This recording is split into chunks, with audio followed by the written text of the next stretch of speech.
right, we're going to go ahead and get started. My name is Domingo Garcia, and I am the chair of the National LULAC Adelante PAC. And today we're here to announce that we are going to be having a super mega marcha on March 30th, 2025 for bipartisan immigration reform. We've heard the rhetoric, we've seen the policies that are coming out of the White House, that are coming out of the Capitol here in Austin, and we believe it's time that we stand up against the hate, we stand up against the scapegoating and the fear-mongering, and we stand up for American values that are etched in our Constitution, that are etched in the Statue of Liberty, give me your poor huddled masses yearning to be free.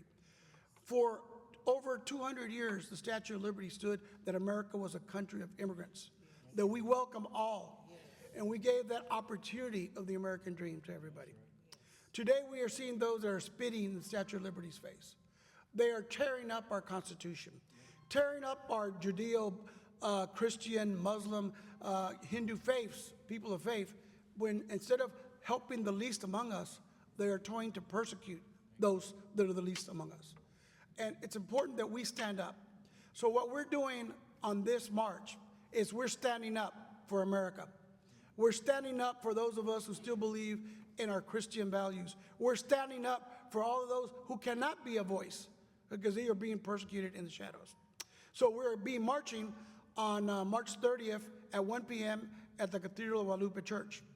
We have organized a broad coalition of organizations based on different religious groups, political associations, community organizations to send a message to the White House, to our congresspeople, our senators, and to those in Austin that it is time for a change, that it is time we fix a broken immigration system.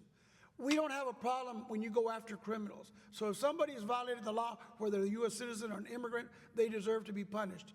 But we're talking about people who have come here and are working, picking our crops, working on construction in 100-degree weather and building our roads and our schools, people that are working in meatpacking plants in terrible conditions to put a steak and a hamburger on your table. These people deserve a shot at the American dream, and it's time that we got our Congress and our Senate and our President to do something about it. Hate has no place in America. That's right. Hate has no place at the White House, at the State House, or in anybody's house. Unfortunately, we've seen that hate and the consequences of that hate. With us today is Maribela Carranza, the mother of 11-year-old Joycelyn Carranza, who was bullied at school in Gainesville, Texas, and who was threatened to have her parents deported and she would be alone, and she took her life. She is just one face of the many victims that we are seeing as a consequence of the hate. And I would like for Ms. Carranza to say a few words. She's going to speak in Spanish, and our chaplain, Hilda Duarte, is going to translate. Pásale para acá, por favor.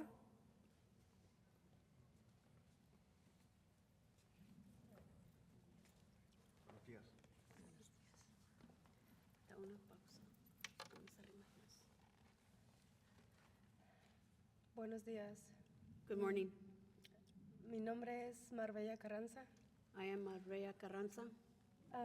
Soy madre de esa niña que I'm the ven en mother esa foto, of that child that you see in this photograph, quien fue víctima de bullying en la escuela she was a victim of bullying at school por odio, because of hate, porque sus padres son inmigrantes. because her parents are immigrants. Las palabras que a ella le decían eran demasiado fuertes para ella. The words they were saying to her were too strong for her to take. Decirle que deportarían a sus padres y se Tell it- quedaría sola. Telling her that they were going to deport her parents and that she would be by herself. Y creo que era miedo creíble, And I think she believed that fear. She had that fear, and it was believable to her. porque uno como inmigrante también siente ese miedo. Because as an immigrant, we also feel that fear. Ese miedo de las nuevas leyes que el presidente puso. that fear of those new laws that the president has brought forth. Entonces quiero que alcemos la voz y nos unamos como I want us to lift our voice and that we be united.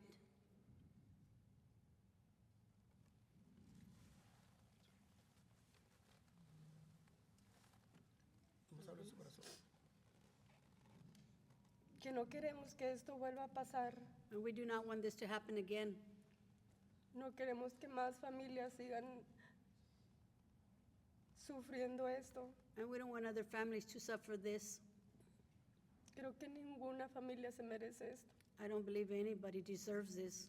Y mi hija no se lo merecía. And my daughter surely did not deserve it. Ella era una niña que tenía toda una vida por delante. She was a child that had a whole life ahead of her. Que por culpa de esas palabras, mi Because- hija decidió terminar con su vida. Because of those harsh words, she decided to end her life.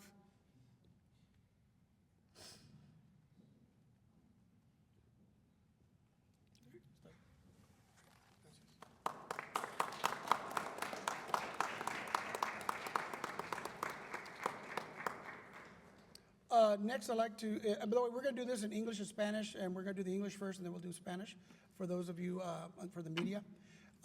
Next, we have our City Councilman Jaime Resendez, who was at our march. For those of you who are a little bit younger than me, in 2006, we had a mega marcha on April 9, 2006, almost 20 years ago. We had 500,000 people march for immigration reform, and at that time, to stop a law that would have made every immigrant a felon called the Sensenbrenner Bill, and we defeated that bill with marches throughout the United States. We believe that it's time that we do that again.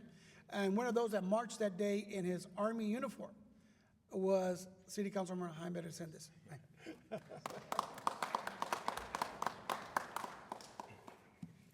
Good afternoon, everyone. My name is Jaime Resendez.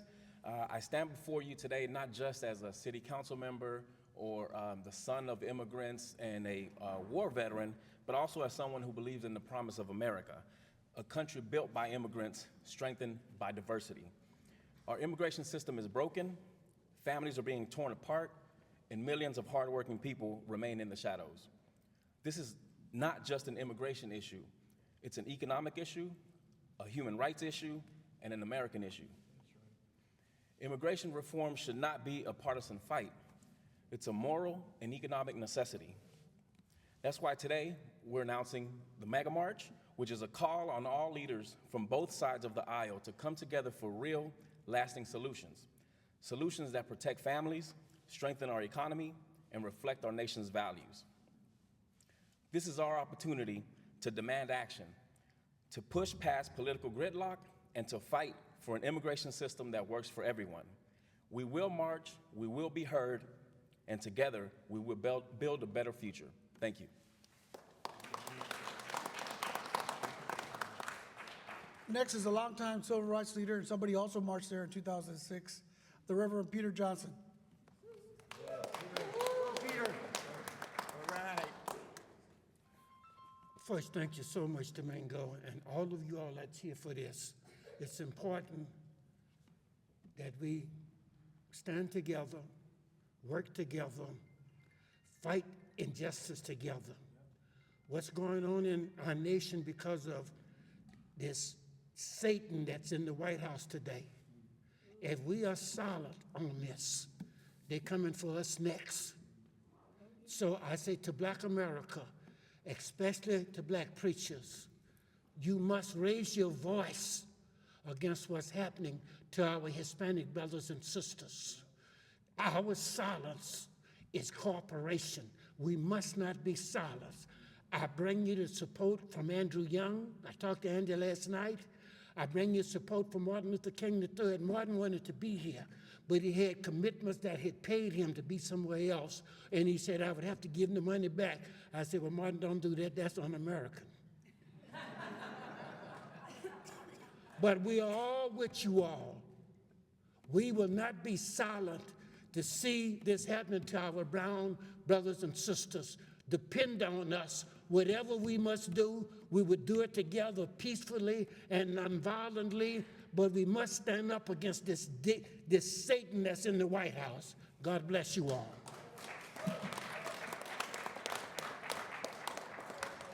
Next, we have Eric Cedillo. He's the president of the Mexican Bar Association. Hello, guys. Thank you so much for coming out today. As was already mentioned, we're hoping for March 30th for this march to happen. We're waiting to get some feedback in terms of making sure that that is the actual date. I just wanted to mention to you folks listening, people at home who are seeing this, the importance of this march. The importance of the march, more than anything else, is to optically show to our Congress, to the President, and to all of those who make laws that what is happening, the fear that is being instilled in our communities across the board, certainly inclusive of Latino communities, has to stop. There's too much at stake for us to kind of discontinue, look away, allow things to happen, and Congress needs to take action.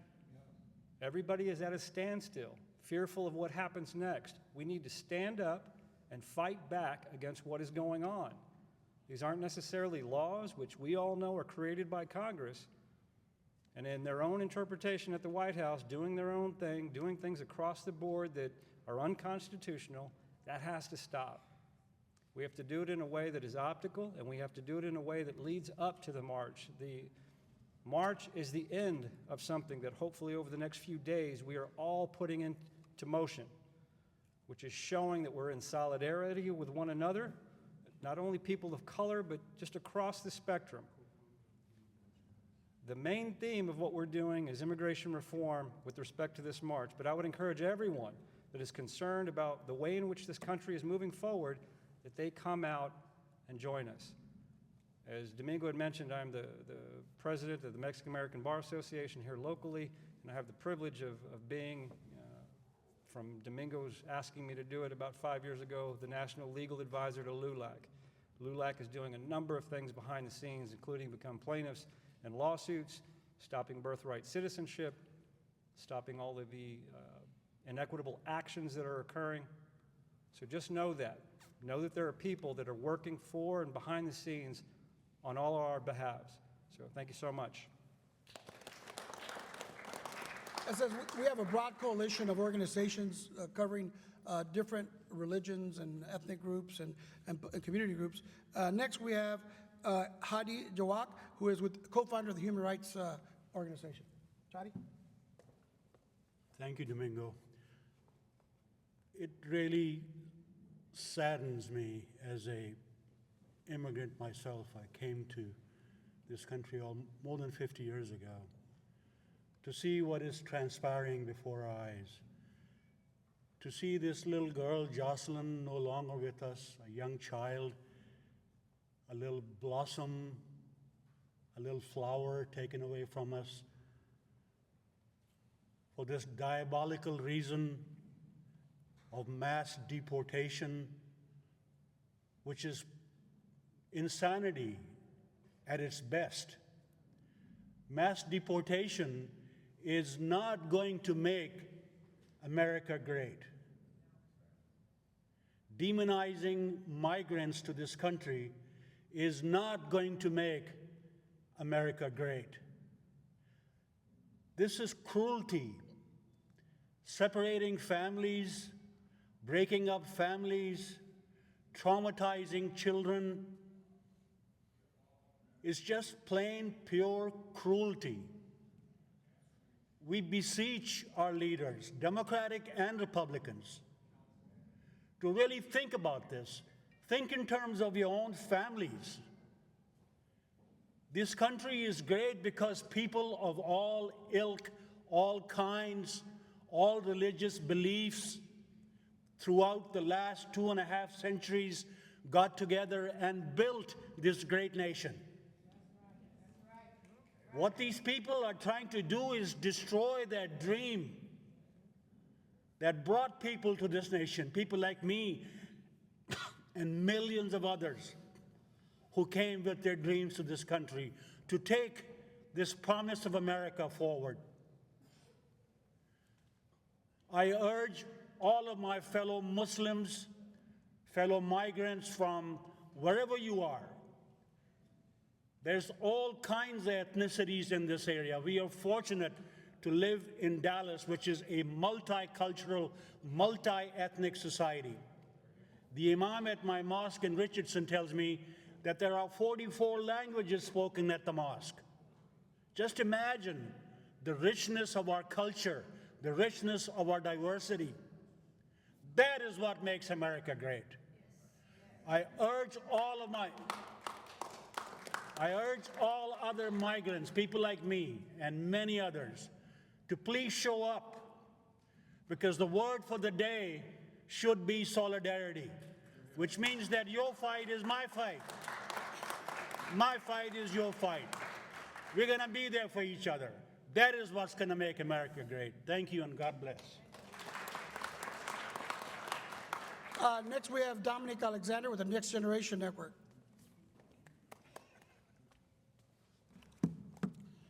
Hello, everyone. I'm Minister Dominic Alexander, President and founder of the Next Generation Action Network. I want to start off by bringing synergy to this young child who life has been lost because of hate, yet in America. And I must start off by acknowledging that, because that is the purpose of why the Next Generation Action Network stands so hard against hate in America. Today, the Next Generation Action Network stands in unwavering solidarity with the Latino community brothers and sisters as we announce the Mega March. For years, our organization has been on the front lines, fighting against systematic oppression for Black and brown communities alike. These threats under the Trump administration and immigration dismantle civil rights. It attacks the protections that are not isolated issues. These part of a broader agenda divides us all. Today we come today to say enough is enough.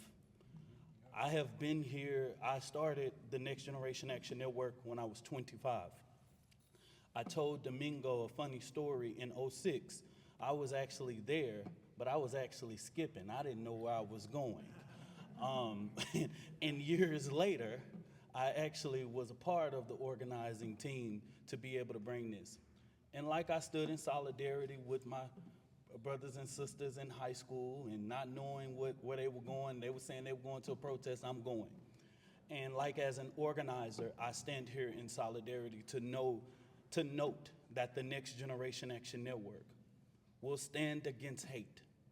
And I say to all of my Black brothers and sisters, right now, if you don't feel the attack because it's not coming to your home right now, just wait 6 months. When diversity, equity, and inclusion hits your front door, when diversity, equity, and inclusion hits your pocketbook, when diversity, equity, and inclusion attacks your child or your child's future, it might not be ripping you out of your homes right now, but just know that it will rip you out of your home when that bank won't refinance your home to stay in it because they don't have DEI any longer. Right now, we have a huge problem with white supremacy. And racial reconciliation must be. We live in an America right now where divisive information, disinformation is at an all-time high. People can go on social media and do a 1-minute video and people believe it and they reshare it and reshare it and reshare it. Since this January 20th, I have saw some of the most racist, prejudiced comments on social media. A lot from my Black brothers and sisters. And I must call it out to say enough is enough. Colonialism will not rewrite history.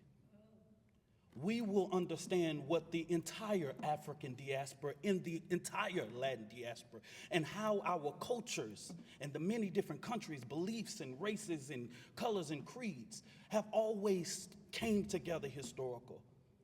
But we will not allow this country and its CRT movement or its movement of hate to remove how our communities have always been like this, has always been together, lock steady. And if we want to look at any social economic ill in this country, black and brown communities are right there. Not our white counterparts, they don't know what's going on like our communities are going.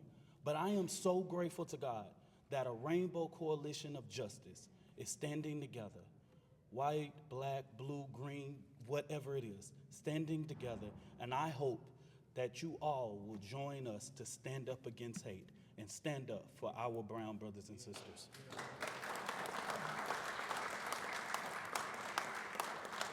Another of the organizers is the Reverend Eric Falkworth with the Kessler Park Methodist Church. Grace and peace to you all, and good morning. My name is Pastor Eric Folkerth from Kessler Park in North Oak Cliff. I bring you greetings from your United Methodist friends in North Texas, some 300,000 to 400,000 of us across Dallas and Fort Worth. I'm so grateful to be here today and sad to remember that this will be my third mega march. I was there in 2006 marching. I was there in 2017 marching with a group of imams and rabbis, queer clergy, straight clergy, all marching arm in arm to stand up to hate, and here we are again. I do want to share a word with you. I hope you can focus on this picture. This is a picture of the first Folkerth to ever come to America, Christopher Folkerth, who came on a ship as a 17-year-old in 1754. This is a treasure in my family, and it is a reminder of our immigrant story. It is a reminder that every Anglo person in this country has an immigrant story like this. If you are a white person listening to this, my word to you is this is your story too, because America is a nation of immigrants. Yes. And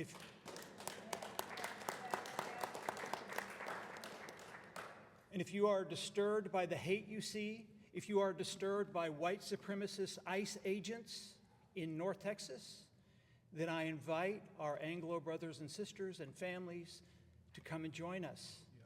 Make your witness. Say to our community, you do not agree with anti-immigrant policies. One final word, as has been noted, this is a march for immigration reform. That's the primary message. And I will simply remind you that in 2006, that was our message, and our Congress did nothing. In 2017, that was our message, and our Congress did nothing. I myself, along with 113 clergy, were arrested at the White House in the mid-2010s, protesting a Democratic president who had not done what he said he would do on immigration. This is not a Republican issue or a Democratic issue. This is a moral issue. That's right. This is a failure of the American government to reform our system over decades. And when we march, that will be our message, to demand that this happen. One final thing that we hope the public understands, that ICE raids are a stunt, but they are a horrible, lethal, dangerous stunt. Yeah. They will not make us safer. Reforming our system will make us safer. Yeah. But ICE raids will not make us one bit safer. And ICE raids lead to an othering ethos in our country that splits us by race and economics and national status. And it is dangerous, and the people doing it know that it's dangerous. They are doing it on purpose. So if you don't like that, again, you come and join us, because that will be our message, to demand that we do more than the stunts of walls and raids.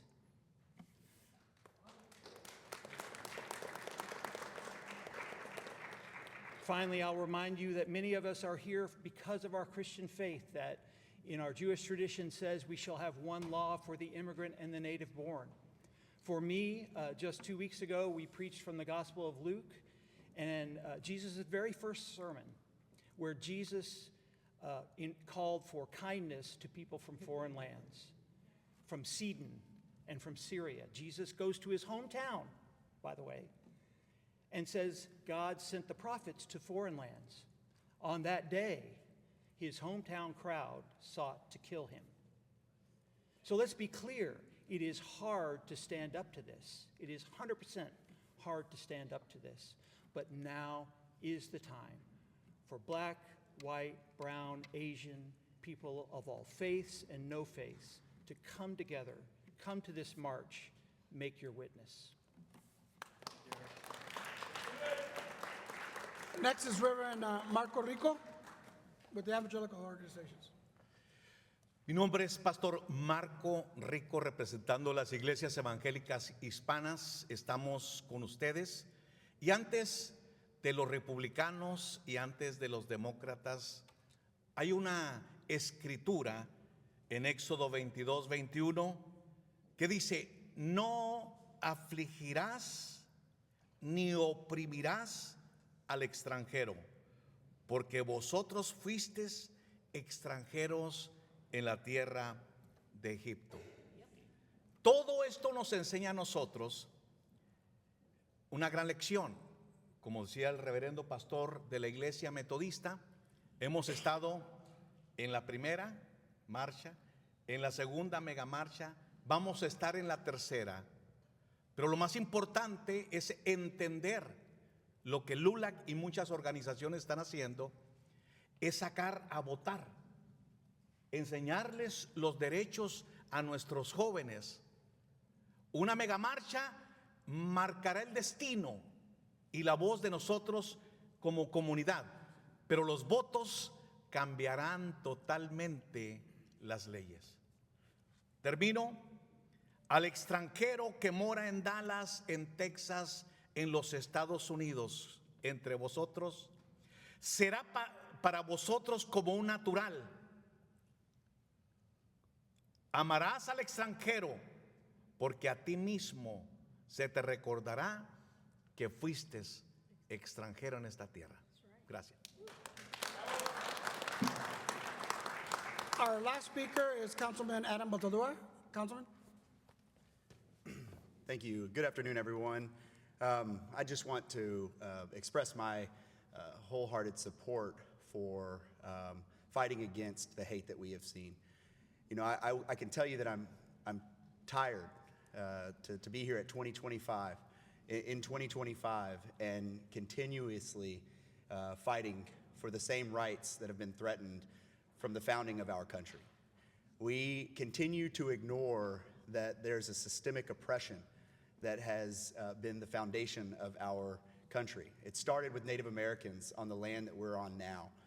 It went to African Americans through the period of slavery. We've continued to watch political pawns be the most vulnerable populations and the ones that need us the most.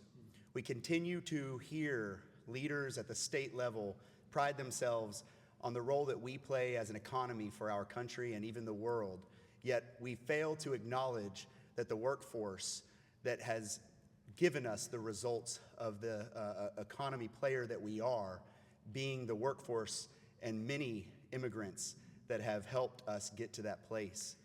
We've watched an attack on LGBT community through the 80s. We've watched a war on drugs that was just a quasi attack on our brown and black communities. This is not new to us. The fight remains. And we have to stand up against this hate. We have to stand up against this oppression. We have to stand up against systemic hate that is keeping communities down. It is sad as a former educator to know that we have constituency. We have residents in our city, residents across our state who are afraid to go to school. We have residents who are afraid to go to the grocery store.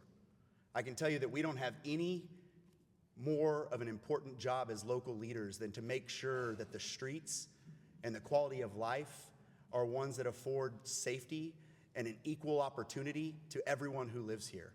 Right now, that's not what exists. These ICE raids are political theater. We've got to get past the political theater. We've got to call out hate when it's in front of our face, and we've got to be willing to stand up for those who, very rightfully so, cannot show up to fight for themselves when we see that these are all leading to basically traps. Traps by our government should have no place in any place in our country. And we've got leaders at the state and federal government who are playing with our lives. People's lives are at stake. The separation of families are at stake. I'm happy to stand with everyone here, and I want to thank all of the leaders that we have who continue to stand up for the most vulnerable. And I will be there right there with them for the Mega March, making sure that we have representation. And thank you all for all being here today. All right, for the media and the public, we have set up a website, Super Mega Marcha 2025, Super Mega Marcha 2025. On this website is the details for the march. We are asking everybody to bring only American flags, to dress in white for peace. We are asking people to bring religious symbols, whether that be a cross, Virgen de Guadalupe, Star of David, whatever your religion is, because this is about faith and about America. We are also being any organizations that want to endorse the march. There have been almost daily, numerous ones. We have here Jennifer Williams with the NAACP. She's the vice president. We have Hector Flores, who is going to be in charge of our security and logistics over here, and multiple people that are going to be assisting in this. So this is the end of the press conference, but we will continue to bring you updates as they come. We do expect various national leaders and celebrities to be at the march. We have gotten confirmation from several that will be marching with us on this particular day, and those will be announced in the future. Thank you very much. Muchísimas gracias. Si quieren algo en español, estamos listos para hablar en español también. Thank you.